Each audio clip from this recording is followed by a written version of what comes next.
Hi again. So this fortnight's tip is all about getting your students or helping your students learn to proofread what's there in terms of punctuation. So a few years back now I realised that, I hoped it wasn't true, but I did realise that my year 13s were really struggling to read their own work aloud.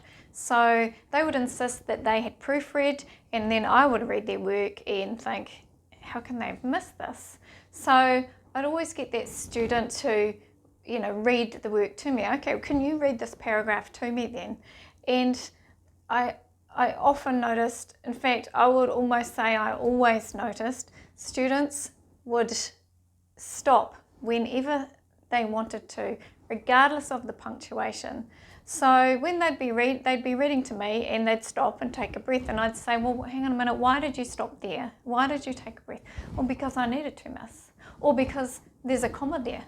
So they didn't really understand the whole idea about punctuation and the fact that they are road signs, or punctuation marks are road signs, for our reading. So just as at a stop sign, you must come to a stop, complete stop, so a chance to take a breath. Same thing for full stops. For a comma, that's more like a give way sign. So you pause, the wheels keep rolling, and you carry on. So one of the neat things is that, at high school, the kids are thinking about getting their driver's license, or they've just got it. They know their theory really well. So if you associate punctuation with road signs, that can work brilliantly.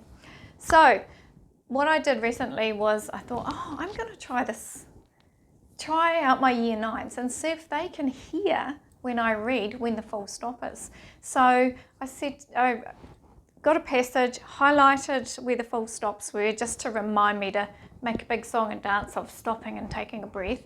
And then they had to drop a dot. So every time they heard where they thought I was reading a full stop. And so I did this, they dropped their dots, and then the winner is the person who got the most accurate number of dots.